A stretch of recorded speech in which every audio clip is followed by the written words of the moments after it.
自分たちを地獄に叩き落とした人物が過去の恩人だったらあなたはどうしますか。1960年代、ルーマニアにある孤児院、一人の少年がある決心を固めました。もうダメだ、こんなところに逃げ出そう。その少年の頬にはあざができ、体は痩せ細ってしまっています。服どころか食事もろくに与えられず、汚い部屋で毎日たくさんの孤児たちが体調を崩していく。こんなところにいても死んでしまうだけだ。彼はそんな不安と恐怖に震える手を抑えながら周りの子たちを説得します。そして少年たちは職員の目を盗み、孤児院を抜け出しました。彼らの行き先は路上。孤児院の環境に耐えかね、ストリートチルドレンになる覚悟を決めたのです。あいつがあんな政策さえ出さなければ。必死に走る少年の脳裏には一人の女性が。それは大人たちが諸悪の根源だと話していた女性、エレナ・チャウシェスク。誰もがエレナに裏切られた気持ちでした。なぜならエレナが以前尽力していた活動とは子供たちの積む孤児院の増設だったから。子供好きで知られていたエリート官僚夫妻。2人の結婚はルーマニア社会を混沌と貧困に陥れてしまうんです。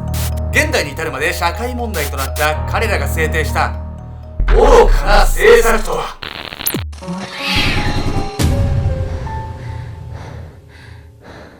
楽しみすぎて寝れない、朝起きたら早く布団から出たくなるような仕事をしよう。ケンちゃんです。宇宙皇帝のファーストレディーになりたい女、闇闇子です。本日皆様にご紹介するのは、かつてルーマニアに存在していたね、独裁者の妻、エレーナ・チャウシェスクについてなんです。言いづれな、エレーナ・チャウシェスクでも言えたけれども、権力をね、持ったやつ、そして権力を持ったやつの妻が、その権力を振りかざしてね、もういろんなね、非道なことするみたいなね、アルグメトリーでもね、何回か取り上げてはいるんですけれども、当時のね、ルーマニアを支配したね、チャウシェスクの政権がね、誕生したところから見ていきたいと思います。言いづれな。エレナ・チャウシェスク。言いづれ。エレナ・チャウシェスク。やりすぎた人口対策。遡ること56年ほど前の1965年、東ヨーロッパのバルカン半島に位置する国ルーマニアが今回の舞台。ルーマニアの書記長ゲオルゲ・デジが死去し、党内の後継者争いを制した一人の男が新たな書記長に就任しました。その人物の名はニコラエ・チャウシェスク。死去したデジの親友であり、デジの下でキャリアを積んできたエリートです。そんなニコラエを支えてきたのが妻のエレナ。彼女は子供好きで学校教育や孤児院の増設に取り組み、衛生環境の改善に尽力。さらには科学分野で博士号を持つというインテリでした。この輝かしい功績を持つエレナはルーマニアの政治的シンボルとして注目を集めます。そんなエリート夫婦の使命は、貿易赤字を抱えるルーマニアの経済を成長させ、国を豊かにすること。そこで夫のニコライはルーマニアの経済成長のためのある政策を発表します。その政策とは、避妊と中絶の禁止。まさに子供を産む機会として女性を扱う政策なんです。なんかすごそうな政治家とその妻出てきたなと思ったんだけど、いきなりめちゃくちゃやばい政策ぶちかましてない？そうなんですよ。デビューはね、結構好印象だったんですけど、やっぱ権力を持ったりね、すると人間変わってくるんですよ。これってすごいね、気をつけないといけないですよね。特に僕が YouTube やってたりとかさ、数が増えてね、ちょっとそう、なんか登録者がさ増えて偉そうになるやつがいるじゃん。なんかさ、悲しくない？登録者イコール偉さじゃないのに、ね、僕らもね、登録者300人の時とかってさ、20万30万人ぐらいの人がちょっとなんか偉そうにね、なんか言ってくるわけですよ。なんか悲しくないですか、そういうの。逆にベトナムの皆さん、僕らがなんかそういったようなね、偉そうにしてたらもうどんどん言ってください。頑張りますんで、はい、自分に鞭打つわよ。この政策の内容は非道そのもの。42歳以上の女性とすでに4人以上の子供を産んでいる女性以外は避妊や堕胎手術を行うことができないというものでした。怖っ。さらに1977年までに子供がいない人々に対し強いられたのが課税。この政策を行ったところでルーマニア経済の発展にどのような効果をもたらすというのか。実はニコライは人口の増加こそが経済の成長に直結するという考えを持っていたんです。そのためこのような女性に出産を強要する政策を推し進めたんです。さらにニコライは子供を5人以上産んだ女性を公的に優遇、10人以上の子供を産んだ女性には英雄の母という称号を与えると発表しました。いらねえこれ。しかしほとんどの女性は優遇措置と称号に興味を示しませんでした。だろうな。女性らが実際に産んだ人数は多くても2人から3人程度。先にもお伝えしたんですが、当時のルーマニアは多額の貿易赤字を抱えていました。そのため国民の生活水準が低下、多くの子供を産んで育てる経済的余裕などなかったんです。子供を産むどころか秘密裏に堕胎手術を行い後遺症が残ったり死亡する女性も少なくありませんでした。そんな状況だったにもかかわらず独裁政権はさらに暴走を続けます。なんと国内で離婚率が上昇していることを理由に離婚まで禁止にしたんです。どういうこと？離婚もできず出産を強要される。この理不尽すぎる環境下に置かれた女性たちは追い込まれました。そして彼女らは子供を産むだけ産んで孤児院に預けるようになったんです。こうして孤児院に送られる子供は爆発的に増加。その数なんと10万人。この孤児たちの生きる道はあまりにも険しすぎる道だったんです。孤児院に爆発的に孤児が増加したことで孤児院はその対応に追われました。人手と運営物資が不足し、その環境は劣悪。多くの孤児が飢えと病気でこの世を去っていったんです。そこで彼らが取った手段は孤児院からの脱走。路上で生きる道を選ぶ孤児が増加したんです。街の至る所にストリートチルドレンが溢れました。彼らはチャウシェスクの落とし子と呼ばれ、ルーマニアの深刻な社会問題になりました。そんな状況を知ったルーマニア政府は孤児たちに関心を持つように。どこにどんな孤児がいるのか分かったルーマニア政府が次に取った行動は孤児の選別。彼らは孤児を助けるのではなく便利な駒として利用しようとしたんです。ルーマニア政府は優秀な孤児たちを選別して洗脳。こうして誕生したのが秘密警察、セクリターテ。なんやそれ。セクリターテとは諜報員として一般市民の中に紛れ込み、国家や政権に批判的意見を持つ者がいないか監視するための集団なんです。例えば幼稚園の先生として働き、園児から家庭内での両親の会話を聞き出して情報を集めていた者もいたというんです。もう外で何も喋れん。怖い。さらにルーマニア政府はセクリターテだけではなく、国中に盗聴器を仕掛け、超監視体制で徹底的に国民を管理。国民は言動を制限され、まさにルーマニア政府の手のひらの上で生活するような苦しい日々を送っていました。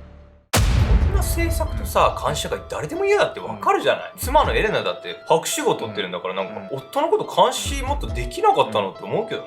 妻のね、恐ろしさっていうのは、夫のニコライとはね、違うところにね、あるんですよ。権力の暴走。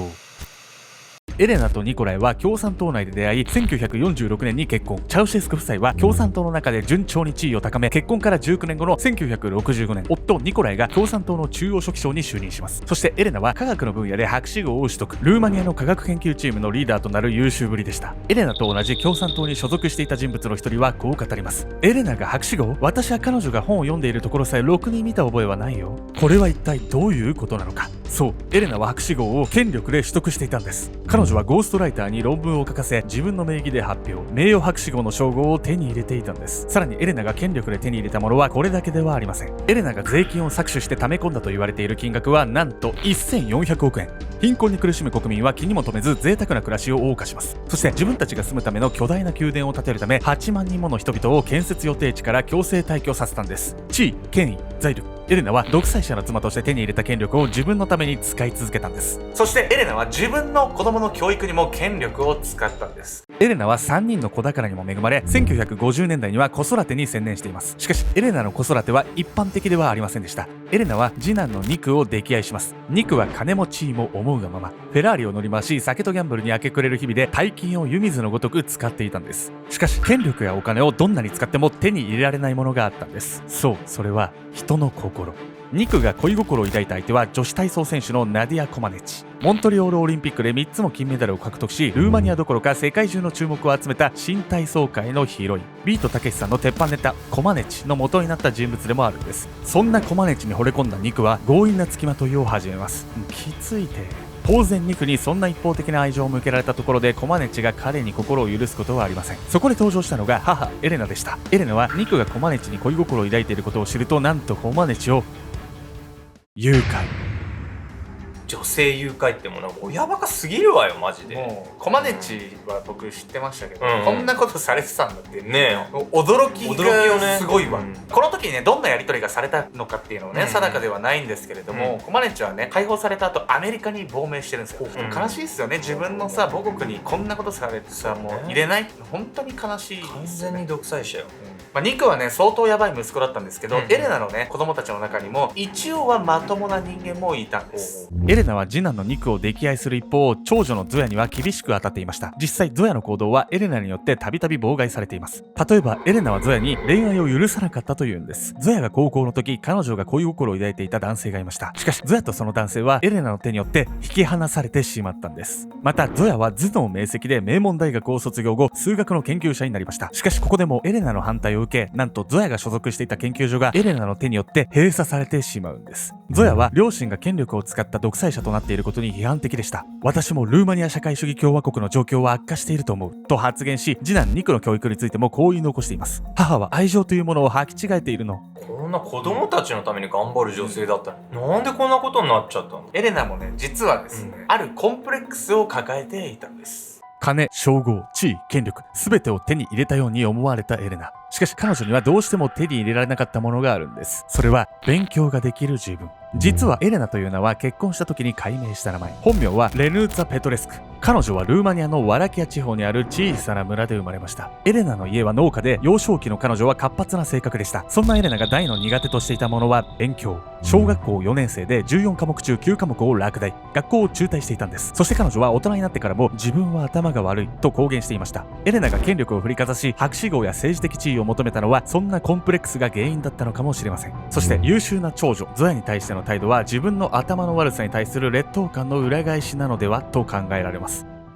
解明したね理由はね定かではないんですけれども、もしかしたらねそれまでの過去のね自分を捨てたかったのかもしれないです。ちょっと都合いいですけども、個人の名誉のためにいろんなもの犠牲にして迷惑かけて腹立ってくるわよ、ほんとこいつ。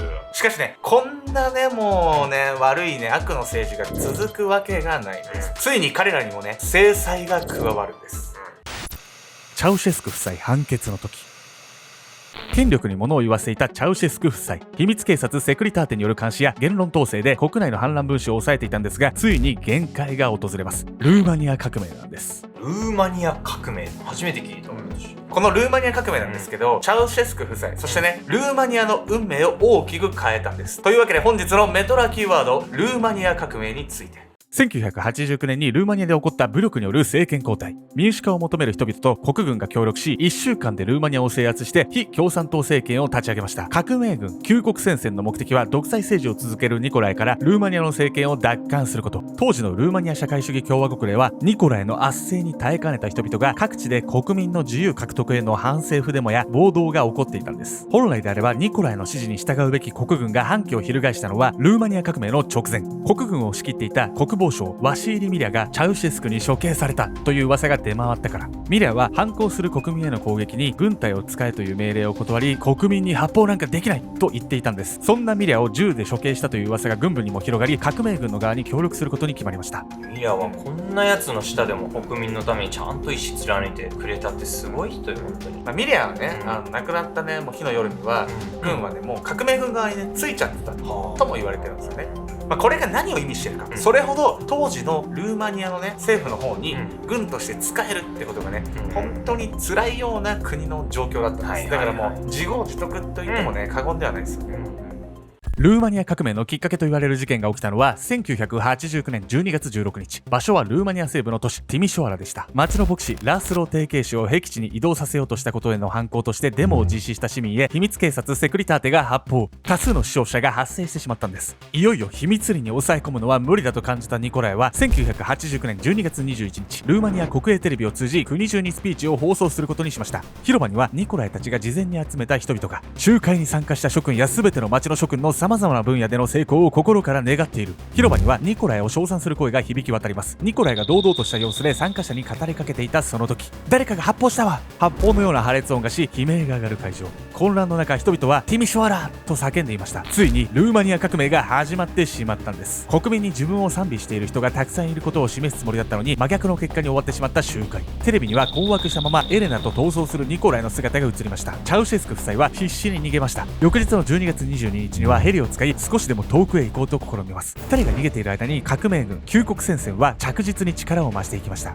22日13時には国営テレビとラジオを掌握し、17時には政権まで掌握。そしてついに12月23日救国戦線によりチャウシェスク夫妻が逮捕されたんです。救国戦線は6万人の大量虐殺と10億ドルの不正蓄財などの罪でチャウシェスク夫妻を起訴。25日に行われた軍事裁判では2人の否定の言葉は聞かず銃殺刑の判決が下りました。そして刑の執行は25日刑の決定と同日に決定。触らないで。縛るなんて嫌よ。恥ずかしいわ。こんなの私たちに対する恥ずかしめよ。エレナは最後まで抵抗していました。そしてニコライと別々に部屋から連れ出そうとする旧国戦線にエレナはこう叫んだんです。別々は嫌。殺すなら一緒に殺しなさい。それが唯一旧国戦線が受け入れた言葉でした。処刑を終えた旧国戦線は一部始終と夫妻の死体をメディアに公開。2人が確実に処刑されて死亡したことを国中に伝えました。その後ルーマニア社会主義共和国は旧国戦線が暫定政府を担い、現在のルーマニアへ変わります。しかしルーマニアの孤児問題は現代にも暗い影を落とし、多くの慈善団体が今も支援活動を続けています。国民のために尽力していたはずが、多くの死傷者と孤児を出してしまったチャウシェスク夫妻の共産党政権。悪女と名高いエレナですが、本気で自分たちの政策が国民のためになる正しいものだと思い込んでいたとも言われています。メトラの皆さんはエレナは悪人だったと思いますか？